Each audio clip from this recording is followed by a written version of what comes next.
Sa pangunguna ni Attorney Israelito Torion at Attorney Jimmy Bondoc, naghain ang PDP ng letter petition sa Senado upang paimbestigahan ang tinawag nilang malawak at sistematikong anomalya sa nagdaang halalan. Kabilang sa mga isyong nakasaad sa petisyon, ang umunoy pagkawala ng 6 na milyong boto, mahigit 17 million na overvotes, online voting na wala sa batas, kawalan ng serial number sa ilang balota, at mismatched voters verified paper audit trail.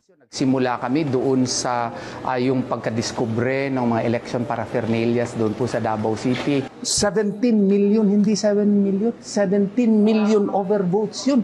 Imagine 17 million people na boto nila, hindi po hindi po yun nabilang lahat. Yung mga balota, walang serial number, nandito rin. Tsaka yung hijack transmission of election returns, yung creation nga ng data center 3. Lahat po yan, iniisa-isa po namin dito. Isinama rin sa reklamo ang umunoy questionabling procurement process at pagtatayo ng isang data center 3 na wala anyang malinaw na basehan sa batas. Gate ni Torion, layo ng kanilang hakbang na masigurong hindi na maulit ang ganito mga problema sa 2028 elections. Hindi po, kasi kung pamulitika po ito, no?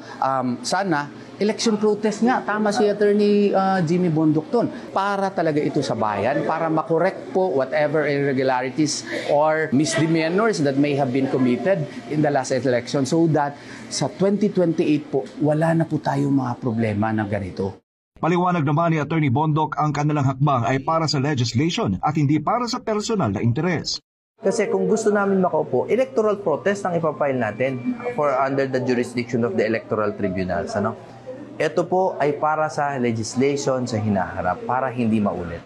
Bukod sa kasong isinampa sa Korte Suprema, naniniwala ang PDP na walang legal na hadlang para humiling din ng investigasyon sa Senado. Umaasa sila na sa pamamagitan ng pagdinig, matutukoy ang mga responsable at maipapasa ang mga kinakailangang batas para masiguro ang integridad ng eleksyon. Tiniyak naman ng PDP na ihaharap nila sa Senado ang lahat ng ebidensya at rekomendasyon para nila'y masiguro na sa 2028 bawat boto ng Pilipino ay mabibilang at mabibigyan ng respeto.